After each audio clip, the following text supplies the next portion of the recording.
In 2014, a researcher named Keith Quisenberry from the Johns Hopkins University predicted that a Budweiser commercial showing a yellow lab puppy becoming friends with a Clydesdale horse would be the most popular of the commercials shown during Super Bowl 48. Now you're saying, wait a minute, wait.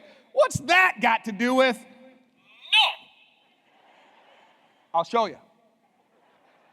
For 2 years, Quisenberry studied 108 Super Bowl commercials. Now, I don't know what that means. I lifted that quote from the research. For 2 years, he studied 100. Does that mean he sat and watched them over and over? Like, how do you watch 108 commercials for 2? Anyway, I interrupt myself. And sure enough, the ad he chose out of the 108 placed first for being the most popular among viewers in USA Today's Ad Meter and Hulu's Ad Zone. And this, despite the fact that there were many other appetizing commercials showing scantily clad ladies, and even David Beckham, full of tattoos and his dynamic abs. But yet, this commercial won. Let's show the commercial.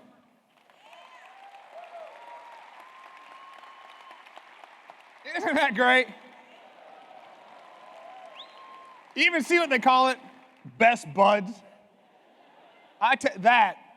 That is really good filmmaking right there. That is really good filmmaking. That's a story to make tyrants cry, man. How did Quisenberry know, out of 108 commercials, that one would be the most popular? How do you know? Well, let me ask you a question. Would you have known? Did you feel something when you watched that?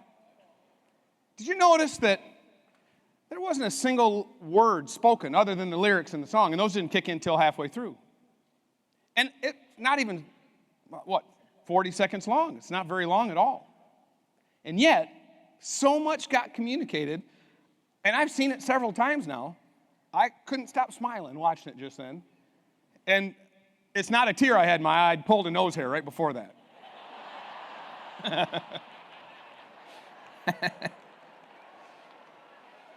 But why did that quick little film, why did it resonate with us? Why did it catch? I'll tell you why. Because of the power of story. The power of storytelling. Quisenberry found that ads that told a story following something called the classic Greek plot line, or better known as the Freytag's pyramid, were the most popular. Now let me pause for a second, and let's walk into the liberal arts department at the university. And let me show you what Freytag's pyramid is. Freytag's pyramid looks like this, and it begins down here in this corner with Act 1. Act 1 is what they call exposition. Exposition. This is where you have the inciting moment. In the commercial, this is where you have the little puppy, and you just, oh, look how cute he is. And then you're kind of on a horse farm. You quickly get in a sense of that. You don't know much else of the context. But then the puppy goes in, and the horse lowers his head to meet the puppy, and the friendship is formed. We get all that in just watching mere seconds with a little bit of music in the background. That's the exposition. That's the inciting moment. All of a sudden now we have context. The stage, so to speak, has been set. But we move quickly up the pyramid to Act 2. Act 2 is complication. Complication. What happens in the film, after we see the puppy coming to be with the horse time and time again, you start realizing they don't live on the same property. And then for whatever reason, the puppy is being taken away in the car. Complication. Uh-oh, something's up. Something is disturbing this cute little equilibrium we've had. This is called rising action. Let's pause for a moment. Let's leave the liberal arts part of the university. I'd like to walk you over to the engineering department. Now you may think, what kind of university is this? It's the one I met Terry at. We went to Carnegie Mellon University, one of the most famous universities in the land for dramatic arts and music which is partly why Terry was there. She's a wonderful musician, but she wanted to be an engineer, so she wanted to go someplace that had both, and Carnegie Mellon does. So it has this drama department, it has a music department, it has the arts department at one end, at the other end it has computer science and technology and engineering, and there ain't much in between. I used to call it freaks and geeks. I don't mean to offend any of my fellow alumni, and you can guess which of those categories we fell into. Well, let's go over to the engineering department for a minute, because when you get to Act 2, complication, rising action, you run into something, believe it or not, called the second law of thermodynamics. You're like, where is this going? Gotta be kidding me. But I have a point to make. The second law of thermodynamics says this: total entropy of an isolated system always increases over time. Now, I know you know that. I'm just reading it to be complete in my talk. Total entropy in a closed system always rises. It always increases over time. Oh, but you know, your mother-in-law might listen to this CD sometimes, so let's at least define entropy for her. I know you know what it is. Let's define it for her, shall we? Entropy in statistical thermodynamics is a measure of the number of microscopic configurations, omega, that correspond to a thermodynamic system in a state specified by certain macroscopic variables. Specifically, assuming that each of the microscopic configurations is equally probable, the entropy of the system is the natural, hang with me, the natural logarithm of that number of configurations multiplied by the Boltzmann constant, k to the little b. I know you know that. This is just refresher. What it really means, in much less words, is entropy is a measure of disorder. Entropy is how you measure disorder. And in a closed system, disorder always increases. What does that mean? It means that when you decide to get the physique of a bowling pin,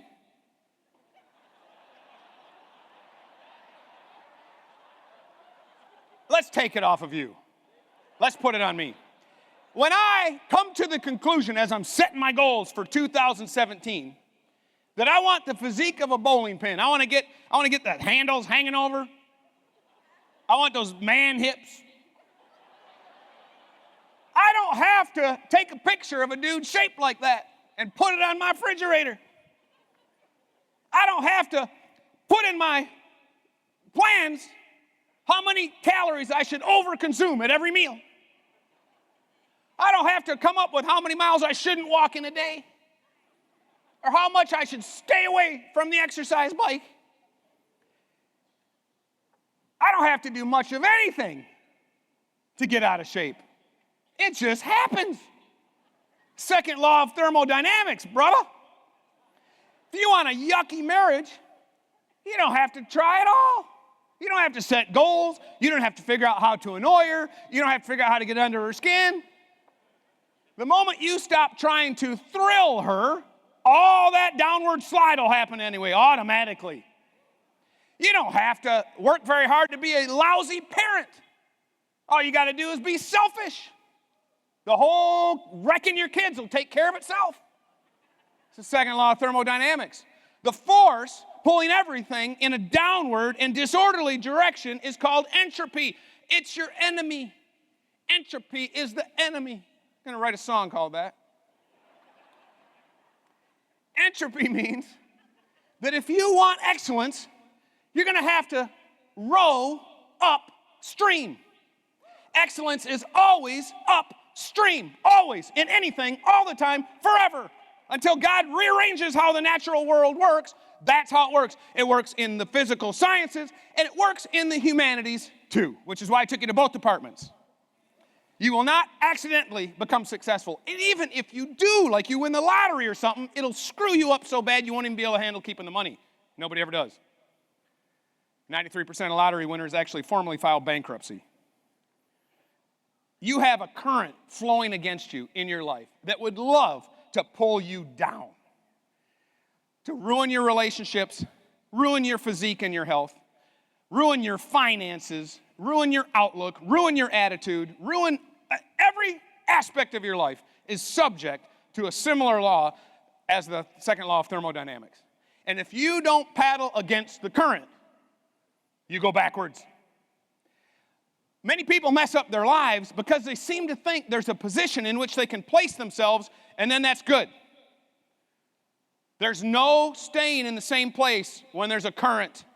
This isn't a stagnant pond you live in. This is a flowing stream. The days of your life pull at you, and they pull you in a direction. And if you're going to have excellence, you have to row upstream against the current. It's just the way it is. My second son, Nathaniel, was 4 years old. We lived in a little foo-foo neighborhood in Michigan, and our backyards all kind of came together, and they were all open. No one had fences. It was kind of like this big common area. It was nice, and lots of the neighborhood kids would play, lots of little kids. And Nate was 4 or so, but he was pretty little. And I don't know what we were doing that day. Maybe it was a Sunday. My parents happened to be over. And at the time, we had Casey, who was probably about 7, Nate about 4, and then we had Christine, with just a baby. And we're all out in the yard. We're sitting in lawn chairs and stuff, and there's kids' toys all over. You know how it happens. And the toys in our garage had been kept in these little plastic laundry baskets. You've seen them. And it was empty. It had been tipped over, and the toys are all over the place. And as we're all sitting there and the kids are playing, a little bunny, a baby rabbit, not too baby, not too grown, about halfway, kind of inches out from one of the bushes and makes its way out into the yard. It doesn't see us sitting a few feet away in the driveway. Nate, my 4-year-old, sees the bunny, takes a moment to decide, and then snatches up the empty laundry basket and goes after the bunny. No more thought than that, man. He's off. He's got that laundry basket turned upside down like a cage. He's got it in his little tiny hands out in front of him. And he's always been pretty quick. And he heads off after that bunny. And it's not long before that bunny sees him coming. And Nate's smart enough, even at 4, to cut off the path of the bunny back into the bush from which he'd come. And the bunny takes off into that wide open backyard. Nate in hot pursuit. And Nate's gonna do it. Like, he's got the basket over the bunny. And right when he's about to drop it, the bunny cuts. Ooh, that hurt in Cole's shoes. Note to self. The bunny cuts, and off he goes. And Nate's a little bit behind, and he turns, and he's more determined. And he chases after him, he almost gets it, and right when he's gonna get it, he drops in the grass. The bunny goes a different direction. Now the bunny is running for his little furry life. He has no idea why this scary, monstrous toddler is after him. Is he gonna be dismembered? Is he gonna have the fur pulled from him and eaten alive? What's gonna happen? Nate is just a little toddler on an adventure. One's committed and one's interested. And Nate pursues that bunny way into the backyard, zigging and zagging, going around, and I'm beginning to think, I think he's gonna get it. This is a little bit like us chasing our dreams, isn't it? And finally the bunny darts and it goes under a car and then goes under some bushes and it's gone. And you see Nate, now he's whooped. He's like, it's been going on for minutes. He kind of goes down on his little knees, grabs up the basket, drags it back up to the driveway in defeat.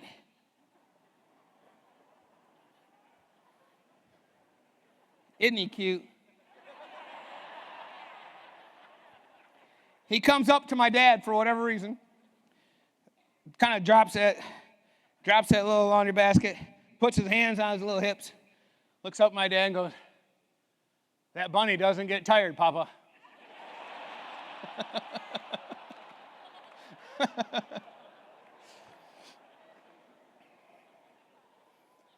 I'm here to tell you, entropy doesn't get tired, Papa. Entropy does not get tired. The downward pull on you in every facet of your life will never stop until it totally stops and you're done. But in this life, that bunny don't get tired. You are either moving forward or you're moving backwards. And what I got to convince you of is it's much more fun to move forward. It's much more admirable to paddle against the current. It's much better to fight the rapids and move forward. It's a better story. It's a better drama. It makes you much more admirable. And it's a lot more fun. And it builds character all to boot, all at the same time. Now back to our story. If you'll remember, we're in the liberal arts department now. Act 2, complication, rising action. And eventually we reach something called Act 3. You're going to recognize this one. It's a small town in Michigan called CLIMAX. Be a crazy place to live. And this is where you have something called a turning point. There'll be a few turning points in your life. There'll only be a couple big ones. In our little commercial, what was the turning point? It's when the horse jumped the fence. It's my favorite part. It's my favorite part of the commercial. And the producer of the commercial knows that too, because that's when, right then, the music picked up before the horse even landed. Because we're shifting to a different gear now. Now, there's been a decision made. That horse was safe in the corral, but he ain't staying in the corral. That fence is there to keep him back, to keep him behaving like the other horses. You're not supposed to be in love with a puppy. You're not supposed to be friends with a puppy. You're supposed to stay in that corral until we need you to pull a wagon on Christmas for a commercial. And some of you, you're supposed to stay in that cubicle until we tell you to come out with all your business buzzwords, all your corporate stuff. You stay in that cubicle. You don't get beyond your raisins. Who do you think you are? And that's exactly what happens. There's going to be a point, a turning point, where you're going to have to make a decision to jump some kind of a fence. There's going to be some fence in the way holding you back. And you're going to have to jump it. And you're going to have to decide to jump it. I don't think it's logic that was making that horse jump that fence. I think it was something further down called heart. Same thing that you're going to need to jump a fence for the couple key turning points in your life. At the climax, when the nose, the complication, the rising action are stacking up on you. They got the puppy in the car, and they roll up the window, and they're driving him away. Oh!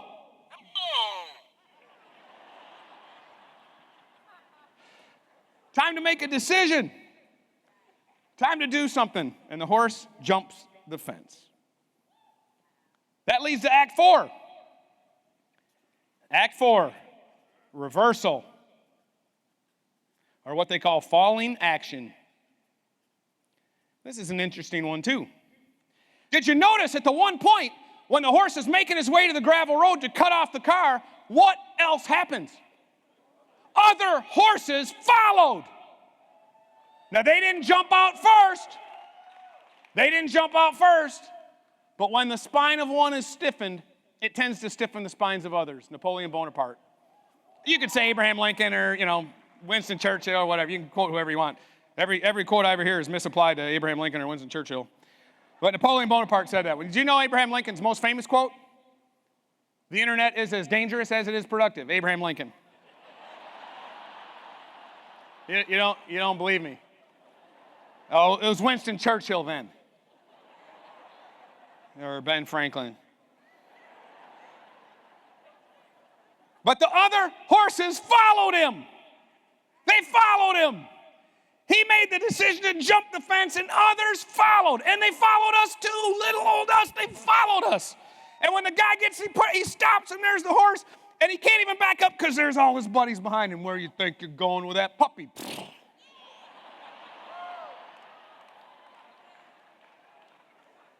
When you jump your fence, make your decisions, throw your heart over the bar, leave your cubicle behind, there'll be some others that'll come with you. Oh, they wouldn't have jumped if you didn't jump, but because you jumped, then they jumped too. Where are we going? We're going to get a puppy. What puppy? Haven't you been watching? Things start to roll, brother. And then Act 5. Act 5, the final act. By the way, is anybody a Shakespeare fan? Shakespeare follows this almost exactly. He's one of the people, of all the poets, of all the playwrights, he follows this more closely than almost anybody except for Aeschylus and some of the original Greeks. It's one of the reasons his works have stood the test of time, 500 years. All right, anyway, sidebar. Act 5, denouement. Denouement. This is where you have the moment of release. Think of our little commercial. What happens at the end? The Clydesdale and the puppy are in the corral. They're frolicking around. Everything's great. They got their dreams. They're back together. They're reunited. No one's trying to separate them. It's awesome. And what do you see going on the fence? Cute little blonde puppy owner. Ruggedly handsome farmer. Standing together on the fence, kind of close. We're not told a lot there, but we can see something going on. Little spark. You never know the secondary ramifications of your own courage. You never know what's going to happen when you jump a fence. You have no idea what the secondary, tertiary repercussions are of those kind of decisions. Maybe, just maybe, the Clydesdale and the puppy became friends because they were supposed to get that couple together in the first place. You never know. You never know because one horse jumped the fence. You never know. You never know. Author Harrison Monard said this: life happens in the narratives we tell one another. A story can go, listen to this part, a story can go where quantitative analysis is denied admission into the heart. Logic, information, diagrams, and strategies live in the mind. Stories move the heart. We're going to teach you at every possible way we can. But if we don't get to your heart, we're nothing but clanging cymbals. We're nothing but loud gongs, just making noise. Here's what I want you to know. Storytelling is a strategy. It's a strategy of the heart. And if storytelling works on others, it makes sense that it would work on you. If we can tell a story to someone else, if we can make a beer commercial that doesn't even feature a beer, and some guy will peel it apart and teach from it like a Bible verse for an hour.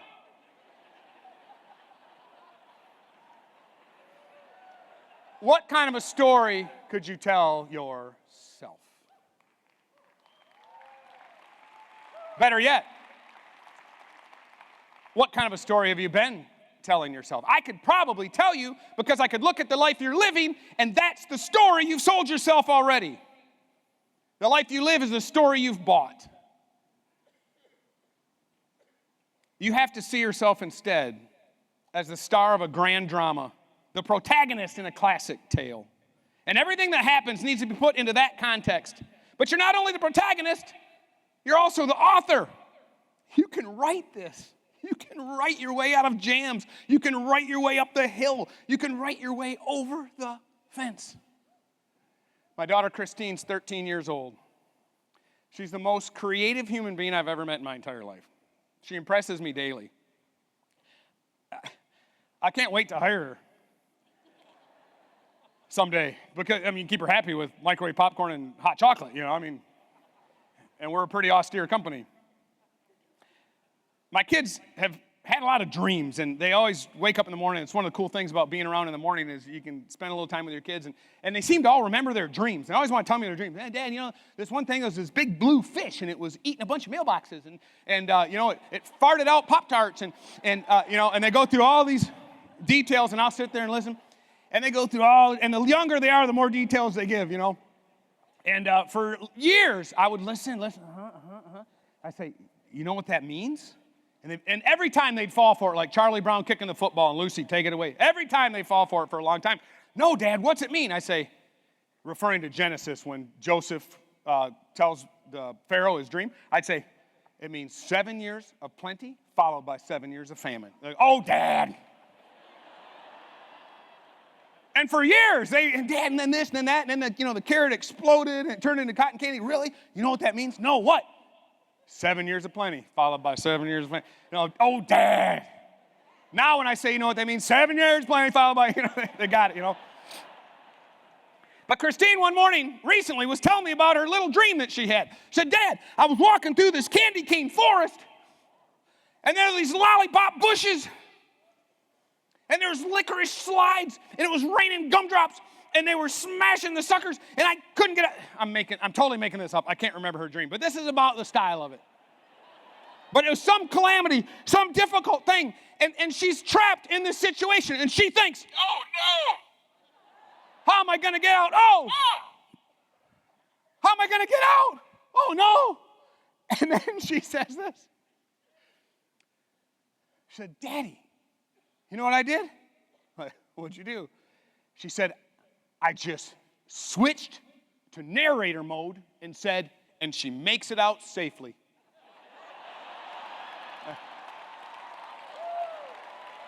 That's good. How did she do that? She goes, I don't know. It just occurred to me that I was in charge of it, and I could just switch to narrator mode like in the movies and get myself out.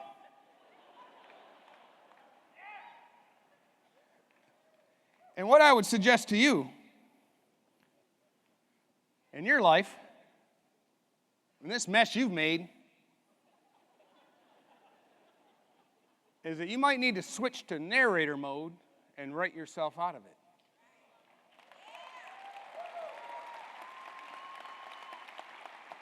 Why not? You got time and breath remaining, at least for now. Write yourself out of it. Don't wallow in it. Don't become it. Don't be okay with it. Don't blame it on someone else. Write your stinking self out of it, for crying out loud. You're in charge. It's your life. You're the author. You're the protagonist. You're the star. Write yourself out. And the more calamitous your situation, the more unlikely your victory, the deeper hole you've built for yourself, the mess you've made of your life, the sins you've fallen into. Write yourself out of it. Make it a story to make a tyrant cry. Build the drama in what you do. You may have several loops of the Freytag pyramid. I could talk about climaxes and turning points and denouements and expositions and complications, and around and around and around you go. But there's only a handful of turning points in your whole life, and you get to write your way out of them. Build the drama.